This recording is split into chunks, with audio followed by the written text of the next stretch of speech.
또 새로운 지경을 넓혀준 지혜자가 되어지게 하여 주시옵소서. 성령님께서 마음껏 운행하시고 주장하시고 충만하게 역사하실 줄로 믿사오니 이 시간 주여 역사하여 주시옵소서. 예수님의 이름으로 감사하며 기도드리옵나이다. 아멘. 세상 사람들은 흔히 중세 시대를 암흑의 시대였다라고 이야기합니다.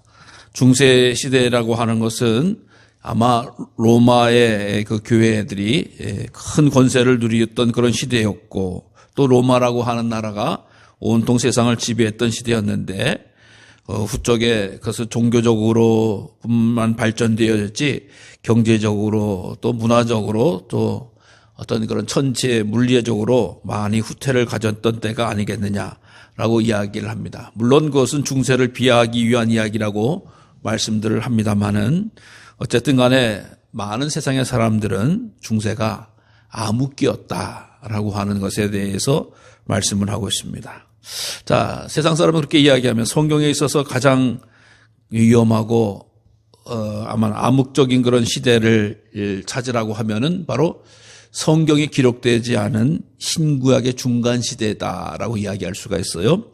즉 구약 성경이 이 말라기라고 하는 선지자가 하나님의 부름을 받고 나서 세례 요한이라고 하는 새 선지자가 등장하기까지 400년 동안에 어떻게 보면 성경은 공백기가 있다. 하나님의 말씀을 우리에게 주시질 않으셔서 성경으로 기록되어진 바가 없습니다.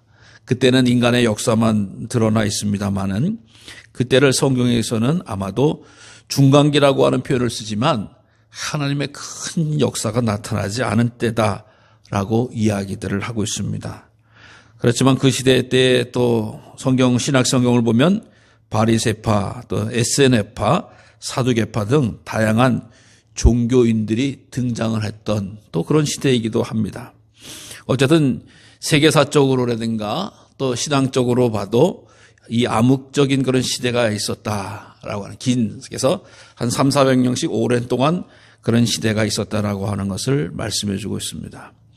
오늘 사무엘서의 말씀을 우리가 읽었어요. 사무엘서는 사무엘이 기록을 되어졌는데 그 시대를 우리가 사사시대다라고 이야기해요. 물론 사사기라고 하는 말씀을 통해서 사사들의 활동도 보게 됩니다만은 특별히 사무엘 상하를 통해서 이 사사 때, 사무엘 때에 어떤 일이 있었는가라고 하는 것에 대해서 우리들에게 귀한 지혜를 전해주고 있습니다. 그래서 사사시대는 약 한 360년간의 시대를 보냈던 그때인데, 특별히 오늘 사사기의 본문의 말씀의 배경이 되는 이 사무엘이 어렸을 때의 모습, 즉 엘리가 대제사장일 때의 모습을 우리에게 알려주고 있습니다. 1절에 보면 아이 사무엘이 엘리 앞에서 여호와를 섬길 때라고 이야기해요. 사무엘은 아이다라고 하는 표현을 썼습니다. 즉 사무엘이 아직 성인이 되기 전에라고 하는 표현이죠. 그러니까 사무엘이 영적으로라든가 지적으로라든가 어렸을 때의 모습을 우리가 생각을 해볼 수가 있습니다. 결코 성숙한 사람 보고 아이라고 하는 표현을 쓰지 않죠.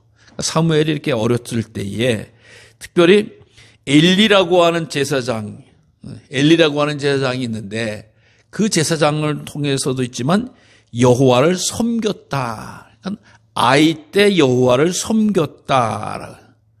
그래서 사무엘이 아이 때 여호와를 섬겼다. 그렇죠. 사무엘이 태어난 것은 한나의 기도를 통해서 하나님 제게 아들을 주시면 제가 하나님께 바치겠습니다 라고 해서 나시린이라고 하는 구별된 사람, 머리에 삭도를 대지 않고 어머니도 집에서 데리고 키운 것이 아니라 거의 젖을 떼자마자 거의 보내놓고, 그래서 엄마도 1년에 몇 차례 가서 보는, 그래서 주의 전에서 자라는 그런 이 사무엘의 모습을 보게 됩니다. 그래서 그러면서 쭉 여호와를 섬기는 것을 배우는, 섬기는 생활을 했던 그런 거죠. 근데 엘리 제사장이다. 엘리 앞에서, 그 시대의 특징은 하나 여호와의 말씀이 희귀하여 이상이 흔히 보이지 않았더라.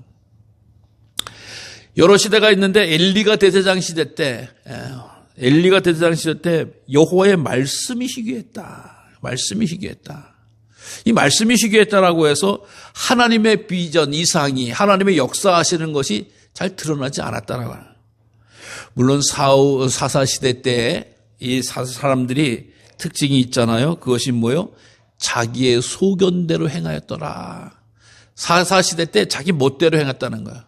요즘 잘못하면 자유에 대해서 방종적으로 생각하는 사람은 내 자유지라고 이야기하는 사람들은 자기 멋대로 하는 걸 자기 자유라고 생각을 하는데, 바로 사사시대 때가 이런 자기의 소견대로 지 마음대로 살았다라고 이야기하는 거예요.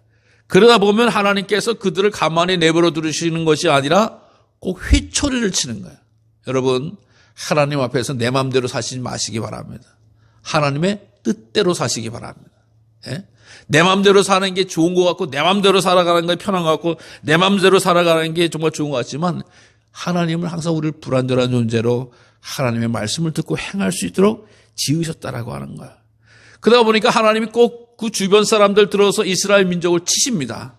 그리고 나서 매를 맞고 보니까 우리가 잘못했는가 보다라고 해서 사사들에게 쫓아가서 하나님 우리를 도와달라고, 하나님께 우리를 도와달라고 빌어달라고 해서 하나님이 도와주십니다. 사사들을 등장시켜서 약 15분의 사사를 등장시키셔서 적군도 물리치고 기적과 이사도 행하면서, 그러면 다시 한번 하나님 앞에 나와 기도하고 예배하면서 그들은 살게 되어지고, 그 다음에 또 다시 악을 행하는.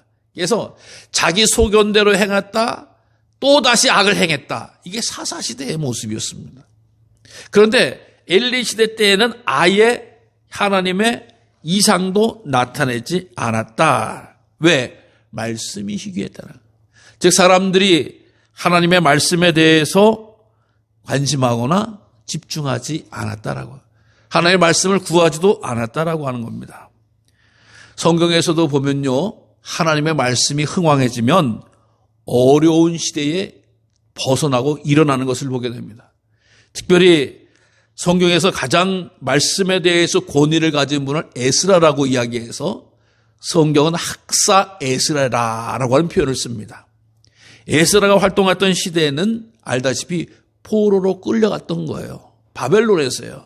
즉 우리식으로 이야기하면은 일본으로 포로로 끌려갔는데 거기서 하나님의 말씀을 연구하고 깊이 되어지니까 하나님이 느헤미야 총독을 통해서도 그렇고 학사 에스라를 통해서도 그렇고 다시금 귀환하도록 하는 은혜를 누렸다라고 하는 것이죠.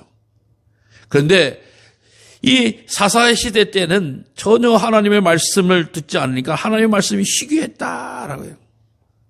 여러분, 중세도 암흑기라고 아까 제가 말씀을 드렸습니다. 근데 중세 교회의 특징이 있어요. 이 특징이 뭐냐?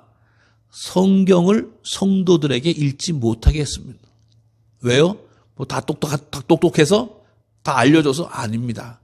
성경을 함부로 읽으면 안 된다라고 하는 생각이 지배적으로 해서 성경은 라틴어로만 읽을 수 있다라고 하는 거예요. 그러니까 독일 사람이든 이탈리아 사람이든 무슨 영국 사람이든 성경을 자기 나라 말로 읽을 수 없는 거예요. 여러분, 오늘날 우리 만약에 이 시대에 한국에 있는 성도들에게 여러분에게 영어 성경만 읽어야 됩니다. 혹은 무슨 라틴어 성경만 읽어야 됩니다. 이렇게 이야기를 하면 다들 확 하면서 그냥 자빠질 일 아니겠어요? 근데 중세는 그랬다는 거예요. 라틴어 공부를 배운 사람만 성경을 읽을 수 있다. 즉 사도들만, 즉 사제들만 읽을 수 있다라고 하는 생각을. 그러나 그것을 끊임없이 목숨 걸고 싸워서 성경을 국민들에게, 백성들에게 읽도록 힘쓴 사람이 바로 루터라고 하는 분이에요. 독일 사람이면 독일어로 된 성경을 읽어야 되지 않겠느냐라고 해서 말씀을 전해주고 그 말씀을 접했던 독일을 통해서 하나님은 종교의 개혁을 일으키신 것이다라고 하는. 그러니까 말씀을 어떻게 읽느냐, 말씀을 읽을 수 있다라고 하는 것이 어마어마한 귀한 능력을 행하게 되어질 일이다라고 하는 거예요. 사랑하는 성도 여러분, 우리가 한국말로 우리나라 글로 성경을 읽고 이해하고 또 배우게 된다라고 하는 것은 큰 축복인 줄로 믿으시기를 바랍니다. 말씀이 희귀했다. 말씀이 희귀했다라고 하는데 말씀이 듣고 싶어도 듣지 못하고 읽고 싶어도 읽지 못했다라고 하는 거예요. 여러분, 오늘날 시대는 말씀이 흘러 넘치는 시대죠.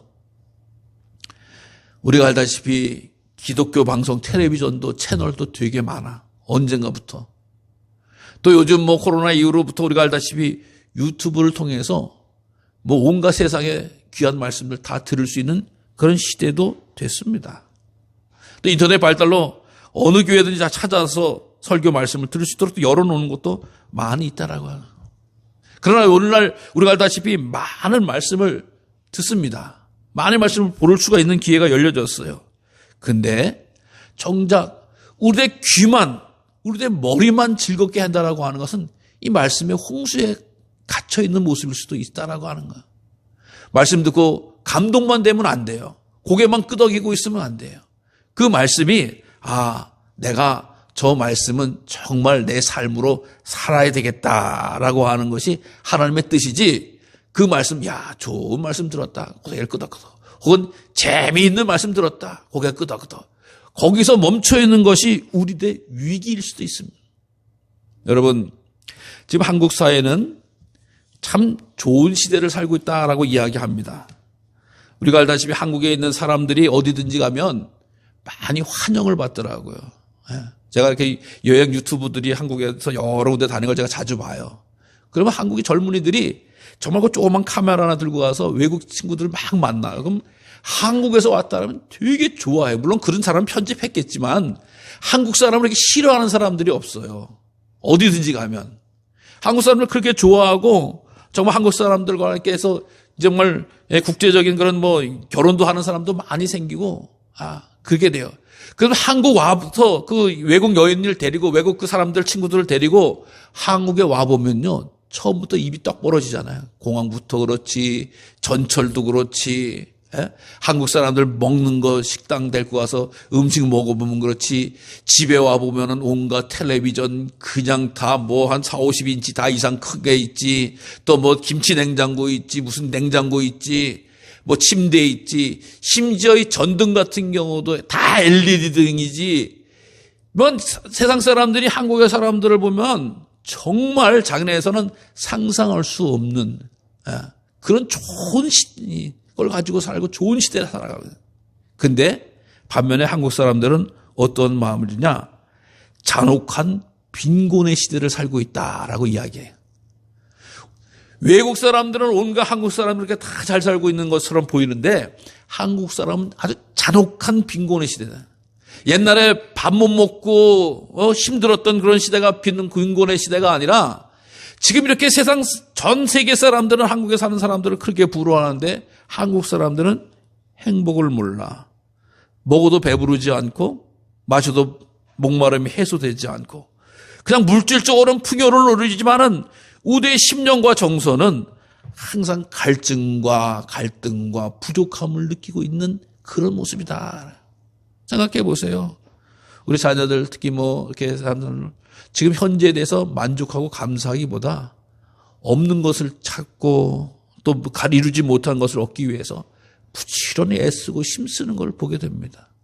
그러면서 정말 정신이 피폐해져 가고 마음이 피폐해져 가는 거예요. 그러니까 참 넌센스인 거예요. 하나님의 말씀이 우리는 인터넷을 통해서 방송을 통해서 엄청나게 들을 수 있고 또 접할 수 있음에도 불구하고 정작 한국에 있는 우리 성도들은 정말 때로는 내가 왜 이렇게 사나? 나 이렇게 힘드나? 왜 이렇게 어렵나라고 고백하는 거예요. 여러분 그거에 빠지지 않도록 조심해야 돼요. 왜 난 이거밖에 안 되지? 왜 난 이렇게밖에 살 수 없지? 남들은 어떤데라고 하면서 스스로 자기의 무덤 속으로 들어가고 자기의 불신앙으로 들어가는 것을 우리는 세속주의적이고 그것을 물리쳐야 된다라고 하는 거예요. 주님의 마음을 품고 주의 말씀을 가져서 늘 감사하고 기뻐하는 삶을 살아가는 것은 하나님의 말씀이 가능하게 한다라고 하는 거예요. 여러분, 이런 시대가 바로 엘리의 시대였고 이런 시대가 우리가 살아가고 있는 시대였다라고 하는 것이죠. 근데 감사한 것은 그가 자기의 저수에 누웠는데 하나님의 등불은 아직 꺼지지 아니하였다라고 해요. 하나님의 등불은 아니야. 여러분 성소에 등불을 있어요. 등불을 켜놔야 되는 거예요. 특히 저녁 때 해가 지면 저녁 때부터 아침 새벽 때까지 하나님의 전에는 항상 밝게 불을 켜놔야 돼요. 우리가 밤에 십자가의 불을 밤새 켜놓듯이. 왜 그러냐? 하나님의 말씀은 세상의 빛이거든요. 세상의 빛이에요. 아무리 깜깜하다 그래도요, 우리 저녁 때 같은 아무리 깜깜하다 그래도 성냥불 하나면 그 방안을 밝힐 수가 있는 거예요. 촛불 하나면 밝힐 수가 있는 거예요. 아무리 시대가 어렵다고 하더라도요, 시대를 밝히는 사람들이 있어요. 어떤 사람? 등불과 같은 사람이에요. 이 성경은 이 등불을 바로 어떤 것으로 이야기하느냐? 바로 성도들의 기도다라고 이야기하는 거예요. 아무리 집안이 어렵고 힘들고, 아무리 회사가 곤란하고 어렵더라도, 또 교회가 힘들고 시련이 있을지라도, 또 나라와 민족이 휘몰아칠더라도 기도하는 한 사람을 통해서 하나님이 큰 역사를 베풀어 주신다라고 하는 거예요. 다행인지 어쩐 건지 우리 지난 성회 때 성도님들이 많이들 못 가셨어요. 근데 그때의 성회의 말씀을 통해서 은혜 받은 것 가운데 하나 있잖아요. 그 젊으신 목사님의 어머니, 과부임에도 불구하고 그 애들 7남매가 8남매를 키울 때 가진 거는 없어도 기도하는 어머니를 통해서 그 자녀들이 잘 되시고 그 목사님이 오셔서 와서 말씀을 전해주신 거 아니겠어요? 그러니까 한 사람의 기도가 이렇게 소중한 거예요. 너무나 귀한 거예요. 여러분, 이 사무엘이라고 하는 분은 우리가 더 고백할 때 나는 기도하는 죄를 쉬지 않겠다라고 이야기한 거예요. 태어날 때도 엄마가 한나가 하나님 제게 아들을 주시면 자녀를 주시면 하나님께 바치겠습니다. 기도해서 태어났고 태어나니까 그저 하나님 전에 바친 거예요. 그러면서 사도 사무엘도 이 기도하는 그런 모습을 잃지 않아서 우리가 옛날에는 버스 같은 데 보면 아빠 오늘도 무사히 하면서 어린애가 이렇게 기도하는 모습, 사무엘 기도의 명화거든요. 저기 여자인가, 외국에서 저기 여자인가라고 생각하지만 어린 사무엘의 기도를 이야기하는 거예요. 아빠 오늘도 무사히 해서 버스 같은 데 꼭 이렇게 넣어갖고 다니는 이런 것을 표현하는 거거든요. 그러니까 하나님의 등불은 아직 꺼지지 아니하였다라고 하는, 하나님께 이 암울한 시대에 기사와 능력이 드러나지 않지만 기도하는 자들을 통해서 하나님이 역사해 주고 계시는, 사무엘이 궤에 있는 여호와의 전안에 누웠다. 즉 하나님의 전에 말씀이 있고 하나님의 궤를 지키는, 보호하는, 원래 사실 어린 사무엘이 있어야 될 것은 아니에요. 어떻게 보면 홈리와 비니아스라고 하는 이 엘리 제사장 아들들이 지켜야 되는데 아들들이 그냥 다 떠나가 있어요. 흥청망청거리니까. 근데 그때 하나님이 부르시는 거예요. 사무엘아, 사무엘아. 그건 물론 언약궤가 이렇게 안에 있다라고 하면 그 근처에 어디 숙소, 그 옆에 어디 방이나 옆방이겠죠. 꼬박꼬박 잤는데 사무엘아, 사무엘아 부르는 거예요. 그러니까 네!